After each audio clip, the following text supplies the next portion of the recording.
Hello and welcome to Bangladesh Today. I'm Mugdha Kapoor. Senior officials of Indian and Bangladesh governments met at Agartala in northeastern Tripura state of India to discuss the methods of identifying graves of Bangladeshi nationals who died during the 1971 Liberation War. Also in this week's episode, strike in Bangladesh called by the country's largest Islami party, the Jamaat-e-Islami, takes a heavy toll on cross-border trade with India. Bangladesh has sought India's help to identify graveyards in Indian territory where slain soldiers of Bangladesh's 1971 Liberation War were buried.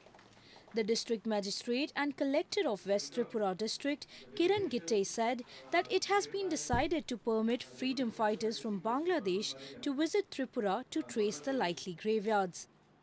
Our findings we have given to our counterpart, and in the meeting they have agreed that a team of freedom fighters from their district or other neighboring areas they will send in future to confirm the names of the persons who are in the graveyard. At least in Ramnagar it is confirmed. Our local persons have also confirmed. Only names we have to confirm, and then the next steps for the repatriation will be taken as per the protocol. The Bangladesh government is likely to either take the remains of slain soldiers back or look after the graveyards with India's help. In December 2007, Bangladesh had taken the remains of Liberation War hero Hamidur Rahman from Tripura's Kamalpur area and had reburied it in Dhaka with full state honours. Hamidur Rahman, one of 7 war heroes, died aged 18 during the Liberation War against Pakistan.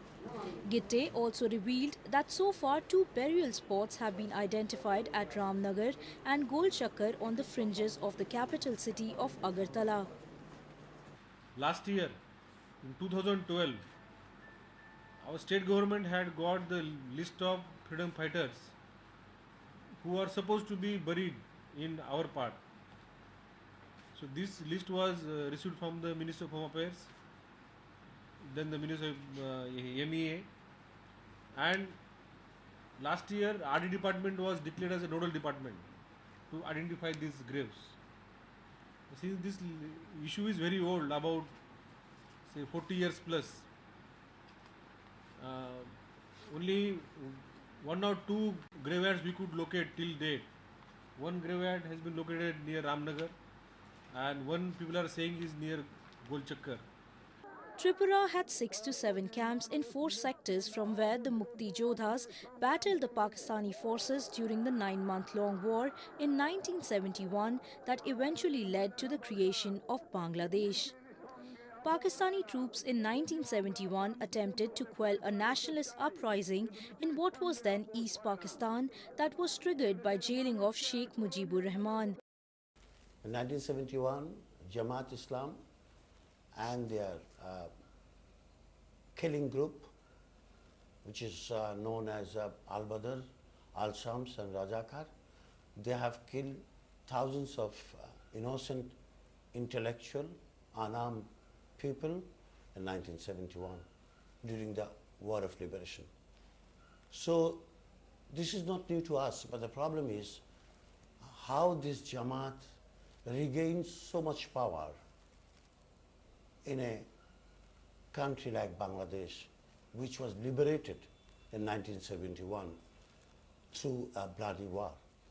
And there Jamaat was on the other side of the fence. I mean, they were supporting the Pakistan army, the army which were carrying the atrocities and genocide. Jamaat supported them, and then they were defeated. But how come they have re-established in this country? This has happened in 1975 after the brutal killing of Bangabandhu Sheikh Mujibur Rahman, when the politics based on religion was allowed to surface up, and they slowly regained their space and then started killing people again in the name of religion. So this is what Jamaat's acts is. I mean, it's nothing new to us. But we were surprised definitely to see the magnitude of violence. I mean, we're really surprised to see how violent they could be. I mean, they have so much power and they have so much arms and they have so much hatred against other religion and against the innocent people, against the secular-minded people of Bangladesh. So we are opposing them, we are fighting against them, and unarmed people of Bangladesh will continue this war against these fundamentalists, religious fundamentalists. Banning Jamaat-e-Islami is a different issue. It's not banning Islamic party, rather banning a war crime party, the party that has carried out atrocities, genocide in 1971. We are demanding that Jamaat-e-Islam carried this kind of inhuman act, an act against humanity, so they should be banned. So banning Jamaat-e-Islam is a right demand of the people of Bangladesh, but not a politics of religion. I mean, the politics that based on religion should be banned. We have no such agenda. It has to be very clear to the people. The war ended after Indian troops nearly defeated Pakistan's army. About 300,000 people died and about 200,000 women were raped during the conflict. So we have seen a lot of violence carried out by Jamaat-e-Islami and its students' wing, particularly after the War Crimes Tribunal pronounced several verdicts. And I don't personally see this is a normal reaction of a party which has opposed independence of this country from Pakistan. What I see, this is a very planned attack on the Bangladesh state. It's an aggression, rather, I must say, on the Bangladesh state. Because the Jamaat-e-Islami accused who are standing in the dock, they are given full support by their lawyers. They have their political party. And after when and their aggression or violence came at a time when only the judgments were pronounced by the tribunal. So it is a very unfortunate thing, and the activities Jamaat-e-Islami and the students were carried out right from January to onward, several months. It is of course everybody will see it as a terrorist activities, and definitely I consider all these attacks on police and civilians and other establishments is not a normal violence. It's not a normal political violence, but a very calculative violence to stop the war crimes trial. Yes, after the independence of the country, this particular political party, I mean Jamaat-e-Islami, was banned. Because it not only opposed the creation of Bangladesh, but also took part in large-scale massacre of people and the rape of people and damage and destruction. So it was banned by the post-independence government. Following the changeover of 1975, when Bangabandhu Sheikh Mujibur Rahman was assassinated, the military regime came up and they somehow restored the political right of this political party. But what we have seen for the last 40 years after independence or 42 years after independence, this particular political party cannot be called as a normal democratic political party. Their behavior did not prove that as yet. And even after 42 years, 4 decades of Bangladesh independence, they are acting against the normal democratic pattern. They are acting against the independence and sovereignty of this country, and they are acting against the liberal democratic spirit of this country. So I am supportive of this move, those who demand that Jamaat should be banned politically, and I believe that banning Jamaat-e-Islami will be no harm to a democratic spirit, because Jamaat is not at all a democratic political party. The War Crimes Tribunal, set up by Mujib's daughter and current Prime Minister Sheikh Hasina, is now bringing to justice the criminals of 1971. Meanwhile, the recent strike in Bangladesh, called by the Jamaat-e-Islami and its ilk, affected the country's cross-border trade with India, leaving hundreds of trucks stranded and causing significant financial loss. A report. The truck drivers maintained that export and import of items had been stalled in West Bengal's South Dinajpur district. रास्ते में तो बहुत तकलीफ है यहाँ खाने को मतलब जाना पड़ेगा 1-2 किलोमीटर दूर पे पानी भी इसमें नहीं मिलता है जाना पड़ेगा दूर पे बहुत तकलीफ है आप कहाँ से आ रहे हैं और क्या माल लेकर आ रहा है हम तो डालखोला से आए लौट किया और इसमें मकई कहाँ जाएंगे आप जाएंगे Bangladesh The secretary of the Hilly Export Association, Ashok Mandal, said frequent strikes have damaged the country's productivity and also causing massive investment losses.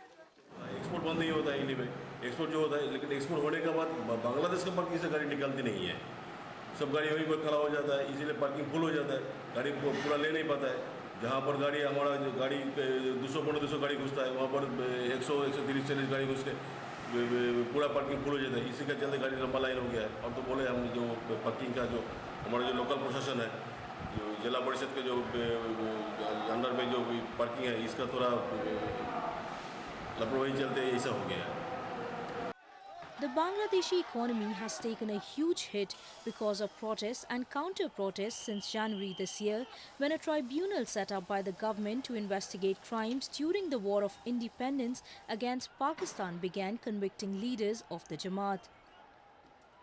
Recently, even Bangladesh businessmen had expressed their dismay at the relentless and the countless strikes and shutdowns in the country. They said such moves would cripple the economy. We don't have any scope to let them grow. This will take this beautiful country and the society back to medieval age, where people had no opinion, no right, and religion governed the whole society or state. So I don't think we can allow them to grow, but curbing them with the iron hand is a military solution, which will not solve the problem. You must have a very strong hand over them, but at the same time, we have to have dialogue with them. We have to convince them. We have to go to the madrasas where these things are coming up, popping up. We should talk to this innocent young teenagers who doesn't really understand the world. And they are given a wrong idea about the world, about the human being, about the woman particularly. So I think they should be given a proper education. So I would advise the government to have a unified educational system for all the youngsters of Bangladesh. Otherwise, the curriculum the madrasas are following is a very old one. It teaches the religion and wrongly, not rightly. 100% wrong way of teaching religion to a young man. So he's taking up swords, he's taking up guns, the young man, not knowing what actually he is doing.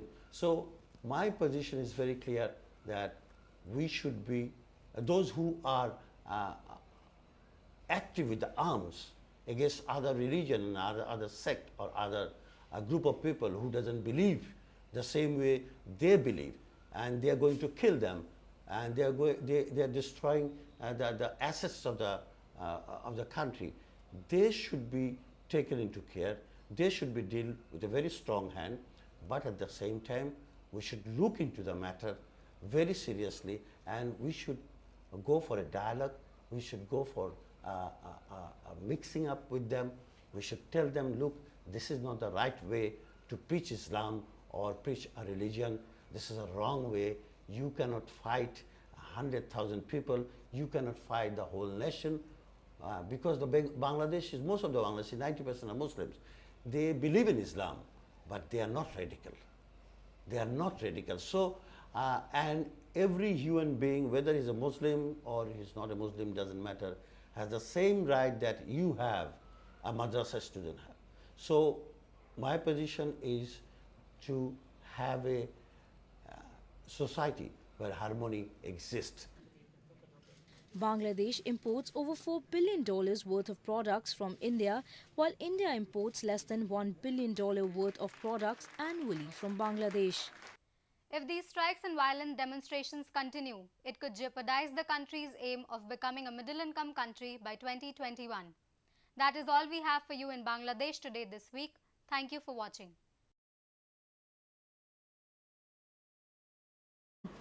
Gitte also revealed that so far 2 burial spots have been identified at Ramnagar and Golchakkar on the fringes of the capital city of Agartala.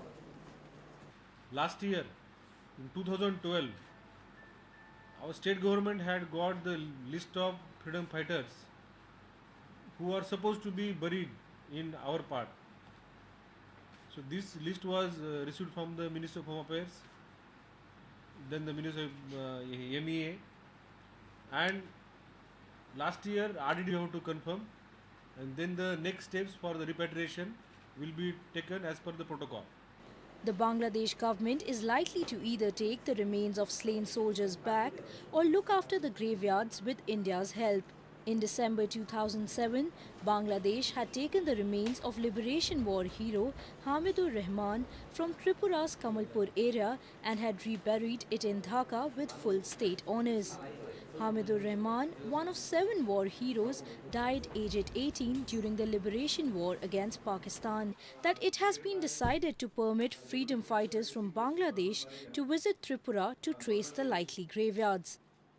Our findings we have given to our counterpart, and in the meeting they have agreed that a team of freedom fighters from their district or other neighboring areas, they will send in future to confirm the names of the persons who are in the graveyard.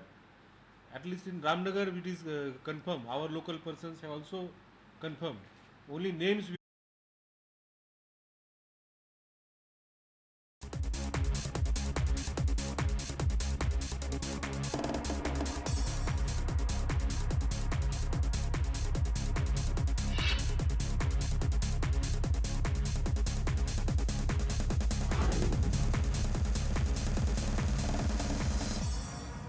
Hello and welcome to Bangladesh Today. I'm Mugdha Kapoor.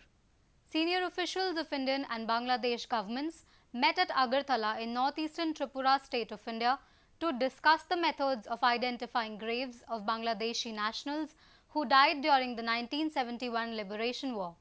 Also in this week's episode, strike in Bangladesh called by the country's largest Islami party, the Jamaat-e-Islami, takes a heavy toll on cross-border trade with India. Bangladesh has sought India's help to identify graveyards in Indian territory where slain soldiers of Bangladesh's 1971 Liberation War were buried. The district magistrate and collector of West Tripura district, Kiran Gitte, said